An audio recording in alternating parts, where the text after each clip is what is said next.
La historia de Gedeón es una de las más sorprendentes e inspiradoras de la Biblia. En medio de la opresión de los madianitas, Dios eligió a un hombre común y corriente, lleno de dudas y temores, para guiar a Israel en una de las victorias más extraordinarias. Gedeón, que se consideraba el más pequeño de su casa, fue llamado por Dios para mostrar que la verdadera fuerza no proviene del poder humano, sino de la confianza en el Señor. Su historia nos muestra que Dios usa a los débiles para confundir a los fuertes, y también revela los peligros de la idolatría y la ambición, trayendo importantes lecciones sobre la fe, la humildad y la obediencia. Gedeón nació en una época de gran sufrimiento para Israel. Los madianitas, un pueblo cruel y despiadado, saqueaban las tierras de los israelitas año tras año, destruyendo cosechas y apoderándose de lo poco que quedaba. Los israelitas se escondieron en cuevas de las montañas, aterrorizados mientras veían cómo sus cultivos, su ganado e incluso sus familias eran destruidos o arrebatados. El escenario era de total desesperación. Gedeón vivía en Ofra, una pequeña aldea de la tribu de Manasés, era hijo de Joás, y como muchos israelitas de esa época, apenas podía imaginar cómo podrían cambiar las vidas de su pueblo. Era un hombre sencillo, alguien que nunca destacaría entre los guerreros de su tribu, ni habría imaginado que podría liderar un ejército. No fue visto como un líder. De hecho, Gedeón se veía así mismo como el más pequeño de su familia, y a su familia como la menos importante de todos. La opresión de los madianitas había quebrantado el del pueblo de Dios, pero incluso en medio del caos y el miedo, algo sorprendente estaba a punto de suceder. La situación de Israel había llegado a un punto insoportable, y la ayuda que esperaban no vendría de un ejército fuerte, ni de un rey poderoso. No, la ayuda llegaría de un lugar improbable, de alguien que hasta ese momento no era más que un granjero escondido y asustado. Un día, mientras Gedeón estaba amasando el trigo en el lagar escondido de los madianitas, sucedió algo extraordinario. Estaba solo atendiendo lo poco que quedaba de la cosecha, tratando de asegurarse de que su familia tuviera comida. El miedo a los enemigos le hacía actuar con cautela, y cada sonido del viento le mantenía alerta. Fue en ese momento de tensión que apareció una figura inesperada, un hombre a primera vista pero que Gedeón pronto se daría cuenta de que era diferente. Este hombre, que en realidad era un ángel enviado por Dios, se acercó y con voz tranquila y firme saludó a Gedeón de manera sorprendente. El Señor está contigo, valiente. Esas palabras le parecieron extrañas a Gedeón corajudo, el que se escondía allí por miedo a los madianitas, el que nunca ejercer una peada en la batalla. Gedeón, desconfiado, inmediatamente cuestionó: si el Señor está con nosotros, ¿por qué nos ha sucedido todo esto? ¿Dónde están las maravillas que nos contaron nuestros padres? El sufrimiento de su pueblo era claro, y Gedeón no podía entender cómo podía ayudar. Pero el ángel fue directo: usa la fuerza que tienes y libera a Israel de las manos de los madianitas.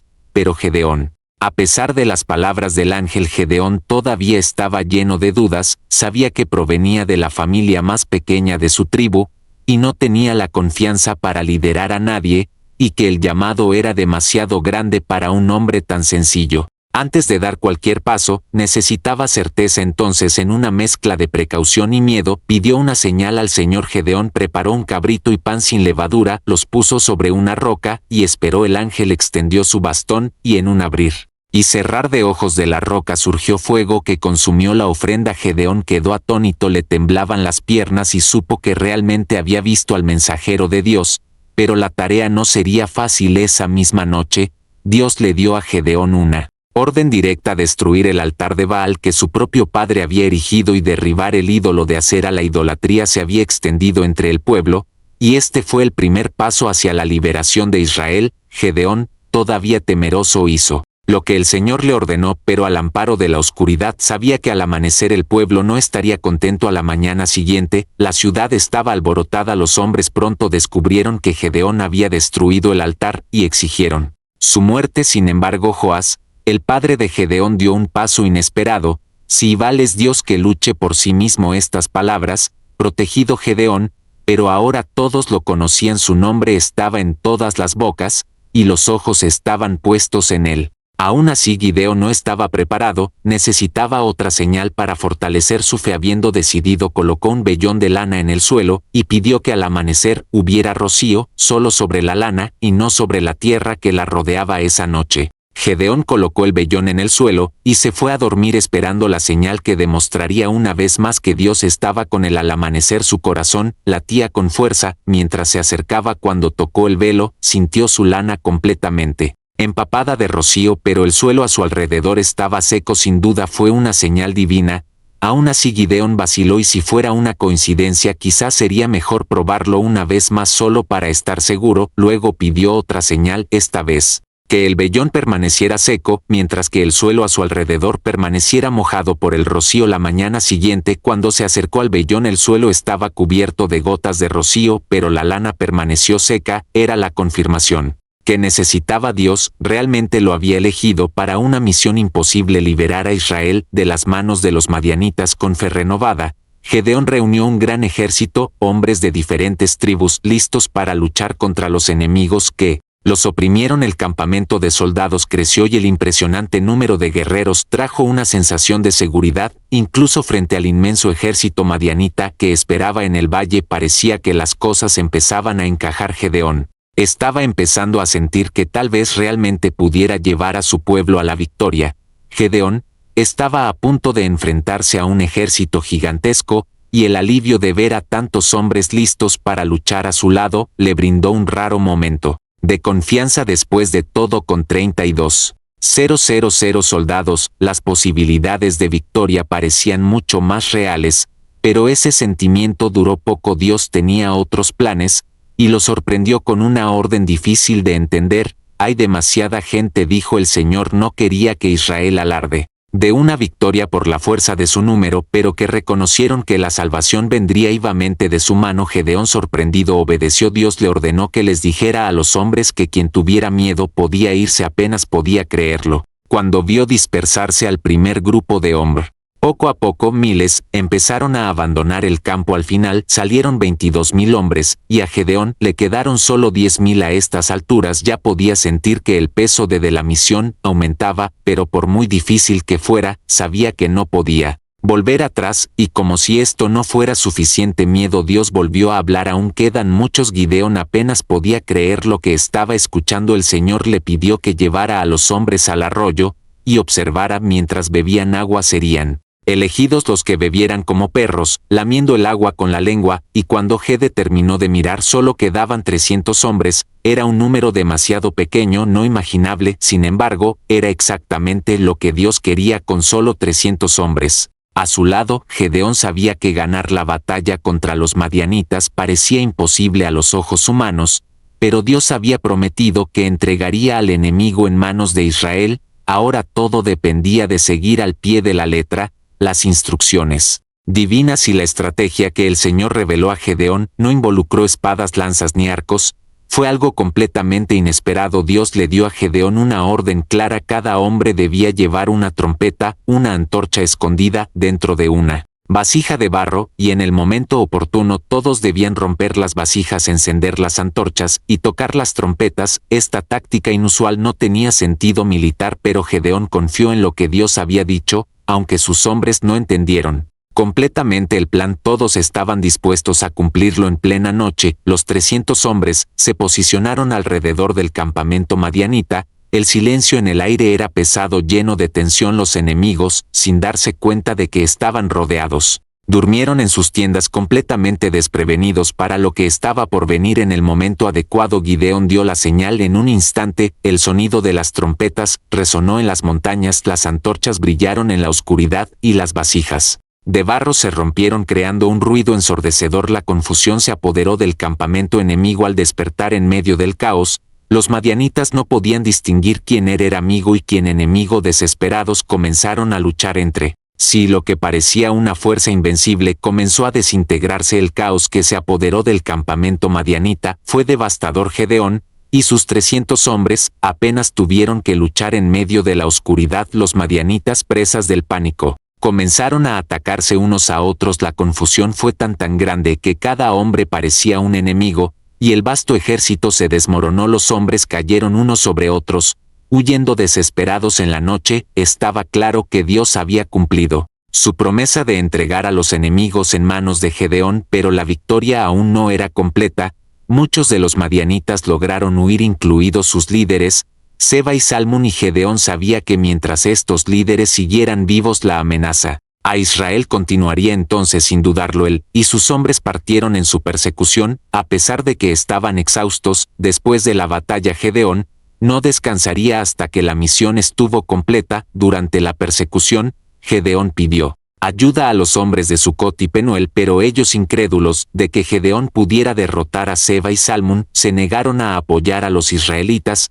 Este rechazo, sin embargo, no debilitó la determinación de Gideón. Con valentía, siguió tras las huellas de los dos reyes enemigos, llevándose consigo a los pocos hombres que le quedaban. Cada paso de esta cacería requería más fuerza y fe. Gedeón sabía que los superaban en número, y que su ejército estaba cansado, pero el fin de la opresión de Israel estaba cerca, y no podía regresar. El destino de los líderes enemigos estaba decidido, y Gedeón se acercaba a ellos en todo momento. La persecución de Gedeón no fue fácil. Él y sus 300 hombres estaban exhaustos, ya habían luchado, corrido y perseguido a sus enemigos durante kilómetros, pero la determinación de Gideón era inquebrantable. La victoria completa solo llegaría con la de los líderes madianitas. Seba y Salmón eran la cabeza de la serpiente, y Gedeón sabía que, mientras estuvieran vivos, la amenaza para Israel persistir. El hambre y el cansancio no le impidieron seguir adelante. Gedeón y sus hombres avanzaron por el desierto hasta que finalmente rodearon el campamento de los reyes que huían. Fue el momento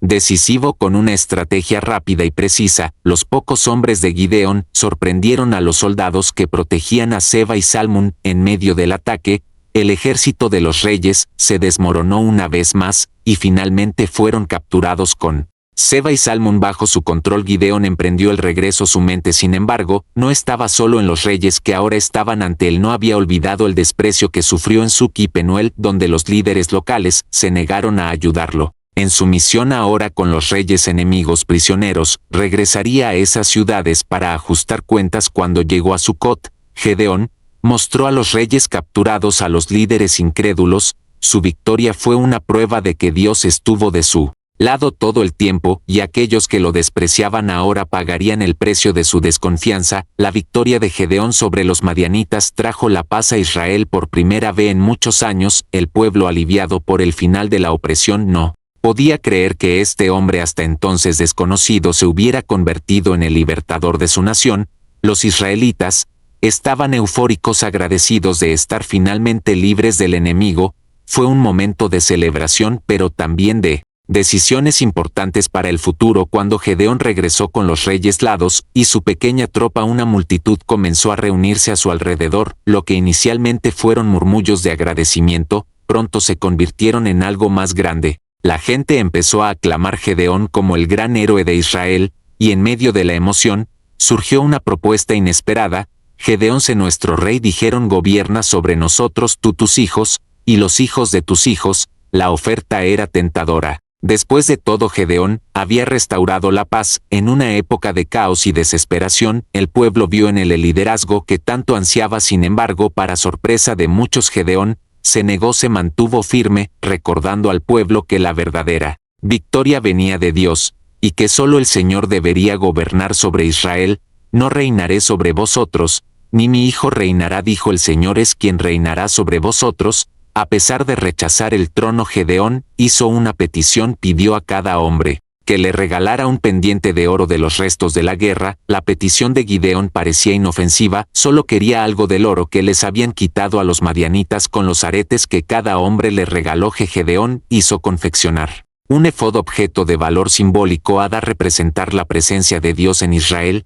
Inicialmente se suponía que sería un memorial, algo que recordaría al pueblo la victoria que Dios les había concedido. Sin embargo, las cosas no salieron como él imaginaba. El efod, hecho de oro brillante, se convirtió en una pieza central en Ofra, la ciudad natal de Gedeón. Pronto gente de todas partes de Israel comenzó a visitar el lugar, no solo para recordar la gran victoria, sino también para adorar. El efod, que debería ser símbolo de fe, comenzó a ser tratado como objeto de culto. Sin que Gedeón se diera cuenta, había creado una nueva trampa para el pueblo de Dios. Israel, tan fácilmente descarriado, comenzó a caer nuevamente en la idolatría. El efod se convirtió en una distracción, desviando la atención de la verdadera adoración al Señor. Gedeón, que había liderado una de las mayores victorias en la historia de Israel, ahora vio a su propio pueblo tropezar ante un objeto que él mismo había creado. Gedeón vivió muchos años después de su victoria sobre los madianitas. Durante este tiempo,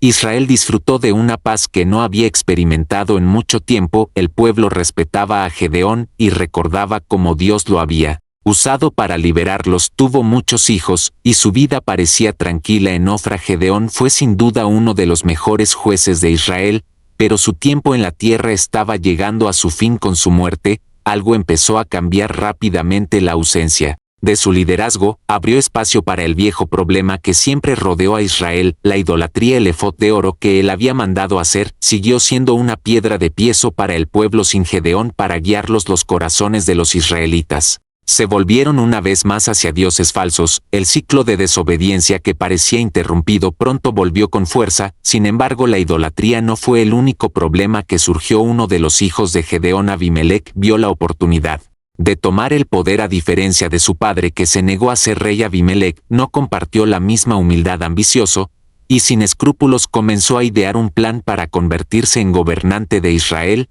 A Abimelec no le importaba la adoración de Dios ni la verdadera justicia. Su único objetivo era el trono, y para lograrlo estaba dispuesto a hacer lo impensable. La muerte de Gedeón dejó un vacío que su hijo pretendía llenar, pero el camino que elegiría a Abimelec estaría marcado por la sangre y la traición. Abimelec, hijo de Gedeón, pronto demostró ser un hombre muy diferente a su padre. Impulsado por la ambición y el deseo de poder, no escatimó esfuerzos para lograr su objetivo. En lugar de ser un líder guiado por la fe y el temor de Dios, Abimelec decidió tomar el trono por la fuerza, y en un acto impactante se dirigió hacia sus hermanos, los hijos de Gedeón, y los mató sin piedad a todos, excepto a Jotam, que logró escapar. Esta masacre fue un intento brutal de eliminar a cualquier competidor por el poder. Muertos sus hermanos, Abimelec se proclamó rey en Siquea, pero su reinado estuvo marcado por la violencia y la falta de justicia. Gobernó con mano de hierro, y el pueblo pronto se encontró en un nuevo ciclo de sufrimiento, muy diferente de la paz que habían entrado durante la vida de Gedeón. Abimelec, que se suponía debía honrar el legado de su padre, se convirtió en el opresor que, por una piedra arrojada por una mujer, herido y humillado, pidió a uno de sus soldados que lo matara con una espada para que no se dijera que una mujer le había quitado la vida. Y así terminó el reinado de Abimelec, un final trágico para un hombre que tenía todo para honrar el nombre de su padre, pero eligió el camino de la codicia y la destrucción. La paz que Gedeón había logrado se vino abajo rápidamente, e Israel volvió al ciclo de idolatría y caos. La historia de Gedeón está marcada por impresionantes giros y vueltas que muestran que Dios elige a aquellos que a los ojos humanos parecen insignificantes para lograr grandes cosas. Gedeón empezó como un hombre corriente, oculto, lleno de dudas e inseguridades. Sin embargo, fue precisamente esta debilidad la que Dios usó para demostrar su poder. La victoria sobre los madianitas no se logró por la fuerza ni por el número de soldados, sino por la obediencia a Dios, quien dejó claro que es Él quien concede la victoria incluso en las situaciones más improbables. El viaje de Gedeón nos enseña acerca de la fe. A pesar de sus dudas, dio pasos valientes, confiando en las señales que Dios le enviaba a su disposición, a seguir la guía divina, incluso cuando todo parecía imposible. Muestra hasta qué punto la confianza en Dios puede transformar lo imposible en realidad. Gedeón dirigió una pequeña tropa de 300 hombres contra un vasto ejército, y aún así triunfó. Pero la historia de Gedeón también trae consigo importantes advertencias. Después de su gran victoria, el efod de oro, creado con buenas intenciones, se convirtió en un vínculo de idolatría para Israel. Incluso los líderes más fieles pueden sin querer hacer que su gente tropiece cuando pierden el enfoque en lo que realmente importa, la fidelidad a Dios. Al final, el legado de Gedeón se vino abajo debido a la ambición de su hijo Abimelec, quien usó su poder para el mal. La historia nos advierte sobre los peligros de la vanidad y la sed de control, recordándonos que sin Dios, incluso los mayores triunfos pueden desmoronarse. La mayor lección de Gedeón es clara: cuando ponemos nuestra confianza en Dios, Él hace lo imposible, pero nunca podemos olvidar que toda la gloria le pertenece a Él y no al hombre. Si te gustó la historia de Gedeón, y quieres seguir siguiendo otras historias de fe y superación, asegúrate de darle me gusta a este video, y con tus seres queridos, y por supuesto suscríbete al canal. Para no perderte ningún contenido nuevo, juntos exploremos lecciones más poderosas de la Biblia.